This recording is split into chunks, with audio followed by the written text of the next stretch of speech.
Olá a todos, vamos seguir em frente com o nosso Masechet Beitzah. A gente está no Daf Lamed Dalet Amud Aleph, na segunda linha. Tananatam, aparece o seguinte na Mishnah. Dersa, se um animal foi atacado por outro, ou Shetarfa Bakotel, ou o animal bateu com tudo na parede, ou Sheratatá Behemá, ou ele foi pisoteado, atacado por algum outro animal, certo? Ou seja, a gente tem um animal que foi atacado por outro, e esse animal que foi atacado, existe a suspeita de que talvez ele virou trefá, talvez ele virou um animal que está prestes a morrer e não vai durar muito. O mefarquecete, ele já está lá moribundo, quase morrendo, porém, vexahatametlet, mas ele ficou 24 horas vivo, ou seja, passaram 24 horas desde o acidente dele, que ele foi atacado ou bateu, etc. Ele ficou 24 horas vivo, o shratá, xerá. Se fizeram shritá, o animal está kasher, porque o fato dele ter ficado 24 horas vivo mostra que o acidente, o que ele sofreu, não transformou esse animal em trefá. Amar Abelazar Barinai, Mishum Abelazar Ben Antignos, Tzechabdika para Abelazar Barinai, em nome de Abelazar Ben Antignos, que mesmo assim precisa verificar o animal. Depois que fazem shritá, tem que verificar se ele não tem aqui algum mum, algum defeito, algum machucado que transforma ele em trefá. Apesar dele ter sobrevivido 24 horas, ainda assim existe a suspeita de que esse animal é tarefa e tem que livrar. Vai mineira Bira Mirabizeira, perguntou a Bira Mirabizeira, mal le shortá beyom tov. Será que eu posso fazer shkita nesse animal em Yom Tov? Ou seja, eu tenho um animal que tem uma grande dúvida se ele vai ser tarefa ou não é tarefa, que ele sofreu um acidente forte, certo? Existe uma dúvida se esse animal é kasher ou não é kasher. Será que eu posso fazer shkita nele ou não? Porque eu posso estar fazendo shkita à toa. Mimarzikinan reuta beyom tov, ou será que a gente suspeita de que, olha, talvez esse animal vai estar tarefa, a shkita não vai servir para nada, então eu estou fazendo uma shkita à toa, ou não? Será que a gente se baseia na situação dele para proibir a shritá no Yom Tov? A Marlei Tanina fala, olha, a gente encontra na Braita, está ensinando nossa Mishnah, en melabnim et tareafim litzlot baem. Está ensinando nossa Mishnah que eu não posso preparar um peixe, algo do tipo, nas telhas feitas de barro, certo? Eu não posso colocar telha de barro no fogo para preparar o peixe em cima, Veavinan Bai, a gente se perguntou, Maika Avid, qual o problema? Por que eu não posso fritar o meu peixe nessa telha? Ve'amarav Baruch Hanan, Chaberafim Hadashim Askin, Avnei Shetzech Levot Kan. E Rav Baruch Hanan foi o nome de Rabi Yochanan, que a proibição aqui, o motivo que não pode, é porque são telhas novas, que existe o risco, existe a suspeita de que ele vai quebrar, de que não vai estar bem produzido e vai quebrar com fogo, eu vou estar estragando e quebrando. Ou seja, a gente vê que quando existe um risco daquilo estragar, não posso usar. Então, do mesmo jeito, com relação ao animal, se existe o risco do animal ser tarefa, não posso fazer shkita. Amarle yanan mipnei shetzerich lechasmam taninan lá.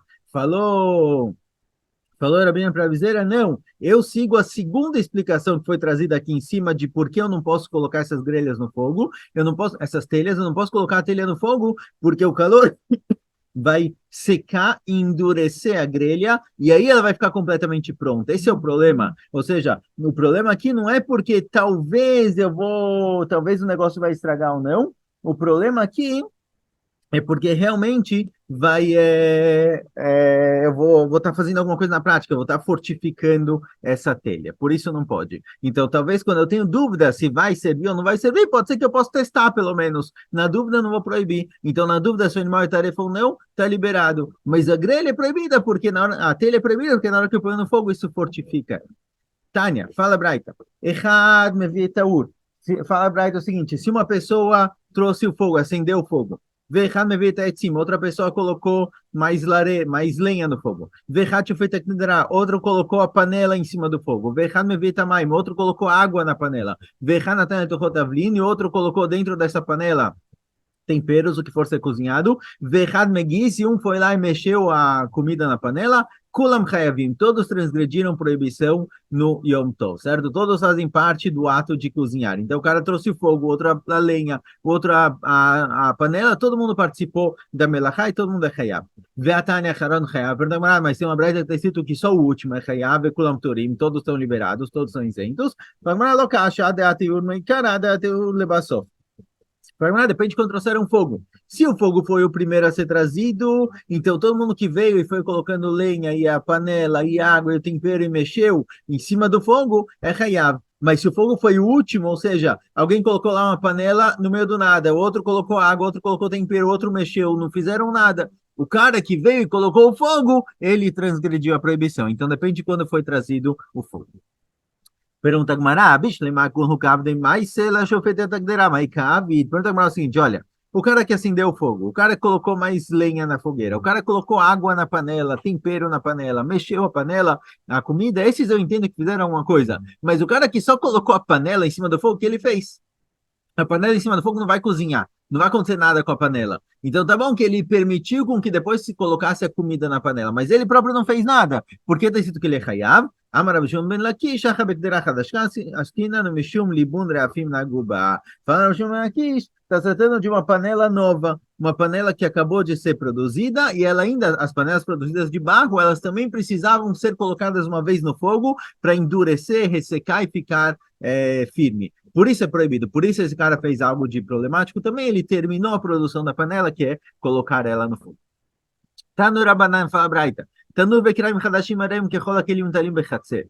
Tanur e Kiraim Hadashim, fornos novos que não foram usados ainda, certo? Que eu não posso aquecer eles. De qualquer jeito, eles são como qualquer outro clique que eu posso movimentar. Igual eu posso movimentar uma caixa, eu posso movimentar uma panela. Tanur e Kiraim, eles também tinham um formato que dava para colocar dentro deles coisas. Então, eu não posso usar eles como tanur, mas eu posso usar ele com outras funções, certo? É igual um forninho no Shabat. Um forninho no Shabat, eu não posso assar dentro dele coisas, mas se eu quiser abrir a porta e colocar comida dentro dele, se eu costumo fazer isso, eu costumo guardar comidas dentro do forno, um bolo, algo do tipo, não tem problema. Ele é igual a qualquer outro clio, eu não posso usar ele para a função normal dele, que é assar coisas, porque é Shabat, e aqui é um forno novo, então eu não posso, porque vai fortificar e terminar a produção dele, mas eu posso colocar uma coisa dentro dele. A valência rimotam bechemen, mas eu não posso passar óleo nesses fornos, que isso é parte da finalização dele. Vem tashimotam bematli, também não posso raspar eles com um pano. Vem mefigimotam betzonen, que dele rasmam. Eu também não posso, se eles estiverem quentes, eu não posso jogar água fria,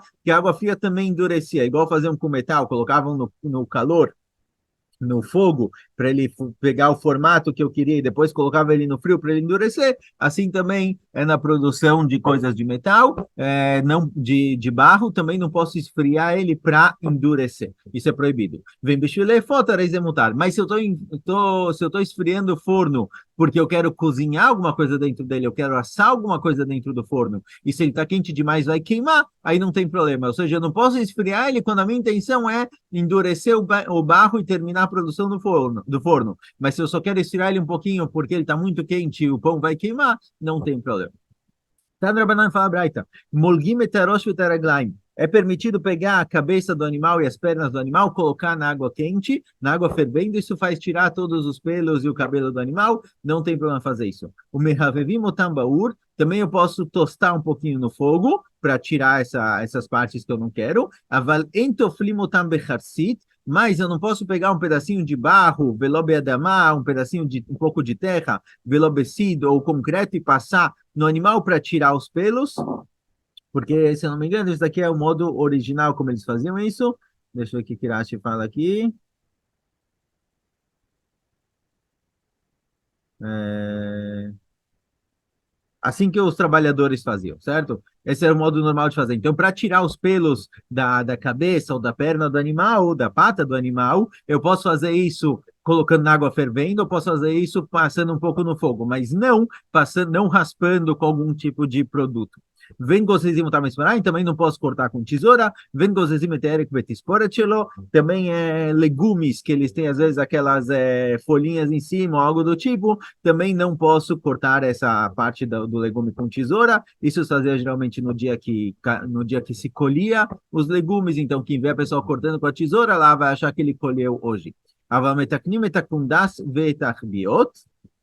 Kundas e achbiot, vamos ver Rashi. Kundas e achbiot são alguns tipos de legumes que é muito esforço para preparar eles antes, então se a pessoa não fez isso antes do Yom Tov, pode fazer isso no Yom Tov. O mesikim veofim befurni, o mechamim chamim beantechi, também é permitido assar, vamos ver aqui, Rashi, befurni, são fornos que Tem fornos que a portinha para colocar a comida é em cima, e tem fornos que é do lado. Os que é em cima, eles mantêm o calor por mais tempo. Os que é do lado, o calor se espalha um pouco mais e sai. Mas mesmo os que o calor é do lado, não tem problema assar neles no Yom Tov, mesmo que tenha um esforço maior para assar eles no Yom Tov, não tem problema. Também é permitido esquentar água e antich. Antich era um tipo meiham, igual a gente tem hoje em dia. Meiham para água quente, não tem problema esquentar água nele no Yom Tov. Vem no filme Funi Hadashah, Shemativchat, mas não se usa um forno novo, um forno que não foi usado ainda, porque ele pode acabar estragando e quebrando. Tano Rabanan, fala Braita, Einovchim Bemapoach, se eu quiser acelerar o processo do fogo para ele esquentar mais rápido, para ele pegar fogo mais rápido, eu não posso usar aquelas folhas para fazer, folhas, se não me engano, para fazer vento, aquele negócio que se usa para fazer vento para o fogo pegar mais rápido, porque é assim que se faz durante a semana, geralmente. Eu preciso fazer de uma forma diferente, mas se eu quiser usar algum tipo de shoferet, é um tubinho, algo do tipo, e assoprar, isso tudo bem. Usar aquelas folhas grandes, que é o modo normal de fazer isso, não pode no Yom Tov, tem que fazer de forma levemente diferente. Vem metacnim et shafut, vem mechadedim oto. Também, se eu tenho um shafut, se eu tenho um espeto de metal, não posso consertar ele no Yom Tov, nem afiar ele no Yom Tov. Eu não posso no Yom Tov fazer a preparação dos kelim. Eu posso no Yom Tov cozinhar, mas eu não posso fazer a preparação dos utensílios para cozinhar. Aqui a gente não está seguindo a opinião de Rabiuda, que permite também machshirei ochelet. Tan Rabanan, emefatzim et hakaneh litzlot bo maliach, não posso pegar um cané, é um tipo de galho, algo do tipo. Eles pegavam um galho de madeira, cortavam ele em volta bonitinho para fazer uma pequena tábua e colocar as comidas em cima, o peixe em cima, o que seja, para não queimar. Não posso usar isso, não posso preparar isso em Yom Tov. Mas eu posso colocar um monte de egozim, um monte de nozes dentro de um pano, fechar esse pano e bater para quebrar as nozes, e não tenha, mesmo que talvez o pano vai acabar rasgando, não preciso lachos disso, não preciso suspeitar de que isso vai estragar o pano, porque mesmo que estrague, não foi a minha intenção estragar ele, está só estragando, não é proibido no Yom Tov, então não tem problema. Próxima Mishnah. Veodamar Ablezer, mais falou Ablezer, o meio da dama da muxia, a pessoa pode ficar do lado das frutas. Muxia aqui no caso são frutas que foram colocadas para serem ressecadas, tipo figo seco, eles colocavam no sol. Erev Shabbat Bashvit, Erev Shabbat, eu posso na sexta-feira, Erev Shabbat, no ano da Shemitah. No ano da Shemitah não tem maaser, não preciso tirar maaser das frutas. Então eu posso chegar nas frutas que estão lá no meu campo secando, Erev Shabbat, Veomer, Mikana Niochele Machar, e posso chegar lá nessas frutas que a priori, o fato dessas frutas estarem lá para secar, isso daqui faz com que essas frutas sejam mukse, porque elas não estão aptas a serem comidas, elas estão lá para virarem frutas secas. Mesmo assim, Erev Shabbat de Shvit, eu posso ir do lado do campo e falar, essas frutas que estão aqui, eu vou comer dessas frutas dessa área. E isso faz com que elas deixem de ser muksa. Tem que ser justamente no ano da Shemitah, porque senão eu teria a obrigação de tirar maaser. Então, se eu não posso tirar maaser no Shabbat, então eu teria que tirar maaser antes do Shabbat. Por isso a Mishnah está tratando justamente no ano de Shvit, no ano da Shemitah. Para mim falam que não é suficiente falar, eu vou comer daqui, dessa área, eu tenho que realmente delimitar quais frutas eu vou pegar. Dessa primeira fruta até aquela. Eu preciso definir exatamente quais eu vou comer, e aí essas frutas deixam de ser mukse. Mas não posso falar de forma geral, eu vou comer das frutas que estão aqui, no dia seguinte eu escolho. Não, eu preciso escolher elas já de agora. Fala pra gente, Agmará. Tnanatam, está ensinando o seguinte, Tinokot tamnutenim erev Shabbat, crianças que colocaram figos dentro da terra, Erev Shabbat, na sexta-feira, eles pretendiam comer isso no Shabbat, eles colocaram dentro da terra como se fosse a geladeira para manter esses figos gostosos, e não tiraram maaser. Eles esqueceram de tirar a maaser. Agora, por um lado, eles esqueceram de tirar a maaser. Por outro lado, no fim, eles não comeram no Shabbat. Se a pessoa leva para casa os figos, alguém que está no campo, por exemplo, colhendo figos, ele pode comer o figo sem tirar a massa. Mas se ele levou os figos para casa com a intenção de comer, isso faz com que ele se torne obrigado a tirar massa. Agora, o que acontece nesse caso? Por um lado, os figos foram separados para serem comidos no Shabat, mas não comeram, então talvez não precisa tirar massa. certo? Já que eles não foram trazidos para casa. Por outro lado, eu separei esses figos para sim serem comidos, então talvez tenha que tirar maaser. Então fala para a gente a Braita, lemotzei Shabbat lo echelu ela imken isru. Motzei Shabbat só pode comer se eu tirar a maaser. O fato de eu ter determinado que esses figos vão ser comidos no Shabbat faz com que eles tenham obrigação, que eu tenha obrigação de tirar deles maaser. Vetlanami, assim a gente também encontra na Mishnah, a ma'avir tenim bechatzero liktzot, alguém que está passando com figos dentro de casa. Ele pegou os figos no campo, passou dentro do pátio da casa dele, e ele está querendo colocar eles lá no terraço, lá em cima, para secar. Ou seja, ainda não terminou da produção dos figos. As pessoas em casa, as crianças que estão em casa, os filhos, se quiserem pegar um figo ou outro para comer, não tem problema, porque já que eu não terminei, não cheguei na produção final do figo, eu ainda pretendo secar ele e etc., não preciso tirar disso maaser. Mas se eu decidir que eu quero comer, se eu decidir que esse é o figo que eu quero, já é real de maaser, certo? Então a gente vê o que aparece na Mishnah anterior, no momento em que eu decidi esses figos vão ser comidos, seja no Shabat, seja estou levando para casa, eu preciso tirar de maaser. Na hora que eu decidi que eu terminei a produção do figo, esse é o figo que eu vou levar para casa para comer, ele se torna real de maaser. Baminei Rava Merav Nachman, perguntou Rava para Rav Nachman, Shabbat Mao Shetikva Mukse Lemaaser Bedavar Shelo Nigmera Melachto.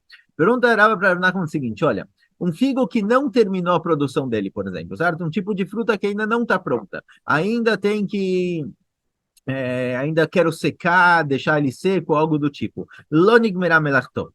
Mas chegou Shabbat e eu quero comer esse figo. Será que Shabbat, devido à importância do Shabbat, devido à importância que a gente tem para a saudade de Shabbat, será que o fato de eu decidir comer esses figos no Shabbat faz com que tenha que tirar maaser? Ou talvez não, enquanto ainda não terminou a melachá deles, enquanto eles ainda não estão prontos, eles ainda vão ser trabalhados, mesmo que eu peguei um outro para comer, eu não preciso tirar maaser, certo? Essa é a dúvida. Será que a importância do Shabbat faz com que aquele figo se torne um figo que foi terminado, porque eu vou comer ele no Shabbat, e aí eu tenho que tirar maaser? Ou talvez não. Talvez o fato de que eu ainda não acabei a produção do figo, ainda pretendo trabalhar ele um pouquinho mais, não precisa tirar maaser, mesmo que eu coma no Shabbat. Mi amrinan que vai dertive karat ela Shabbat onen. Será que o fato do Pasuk falar que a saudade de Shabbat ela é chamada de oneg, ou seja, toda a saudade de Shabbat ela tem uma importância especial no Pasuk. Então, mesmo que não terminou a produção do figo, já precisa tirar maaser pelo fato de eu estar comendo no Shabbat. Ou Dilma, bedavar shenigmar melachto kva, bedavar shenigmar melachto lo kva. Ou talvez não. Talvez no Shabbat só se realmente terminar a produção do figo. Mas se eu quiser, por exemplo, comer o figo antes de terminar o processo de secamento dele, de virar figo seco, não preciso tirar maaser, mesmo que seja Shabat, e Shabat é um dia especial com uma questão, uma obrigação. Essa foi a pergunta dele. Amarlei, falou Rav Nachman para Rava, Shabbat kovat ben bedavar shenigmera melachto, ben bedavar shelo nigmera melachto. Falou Rav Nachman para Rava, na hora que a pessoa decidiu comer no Shabbat, tinha figos secando, por exemplo, tinha figos no terraço lá em cima secando. Na hora que eu subi lá em cima e decidi comer figos, mesmo que durante a semana, geralmente eu não precisaria tirar maaser, se eu for comer arai, por acaso, não realmente fazendo uma seudá, no Shabbat, devido à importância do Shabbat, o fato de eu estar comendo esse figo no Shabbat, faz com que eu tenha que tirar maaser, mesmo que ele não terminou de secar completamente. Amarlei, vem a Shabbat do Medechatzer. Perguntou Rava para Rav Nachman, por quê? Vamos falar que Shabbat é igual ao Hatzer. Hatzer é o pátio da casa. E o pátio da casa, geralmente, quando a pessoa traz a colheita dele para dentro de casa e chega no Hatzer, chega no pátio, isso faz com que vire Hayav de Maaser. Porém, a gente encontra, porém, a gente encontra com relação ao Hatzer, com relação ao pátio que a gente viu em cima, se a pessoa trouxe a colheita do campo, entrou dentro de casa, a priori, quando entra dentro de casa, tem que tirar maaser. Mas se a intenção dele é passar pela casa e levar para o terraço para colocar para secar, já que não terminou a melachá, não terminou de produzir esses figos, não precisa tirar maaser. Ou seja, a gente vê que o hatzer, que geralmente faz com que seja obrigado a tirar maaser, se não é o fim da produção do figo, não precisa tirar. Então, talvez Shabat também. Shabat, mesmo que de forma geral, o Shabat ele obriga a tirar maaser, se o figo não terminou a produção dele, se ele não está pronto até o fim, ele não secou até o fim, talvez não tenha que tirar maaser também. Amarlei falou para ele, Rav Nachman, Limud Aruchu Beyadeinu, falou, a gente tem essa Kabbalah, digamos assim, a gente tem uma tradição de que Shabbat Kovat, Ben Bedavar Shenimram Lachto, Ben Bedavar Shelo Nimram Lachto, com relação ao Shabbat, a gente tem uma Kabbalah, a gente tem um Limud, assim que foi definido a Halachá, é assim que a gente sabe que com relação ao Shabbat, se a pessoa sentou para comer figos no Shabbat, tanto faz se os figos já estão terminados ou não estão terminados, o fato de ser Shabbat e a pessoa está comendo isso no Shabbat, dá uma importância especial para essa refeição e faz com que tenha que tirar massa. Bom, agora vai discutir isso um pouquinho mais, mas vai longe, pelo menos um amudo, então a gente vai parar por aqui. Foi.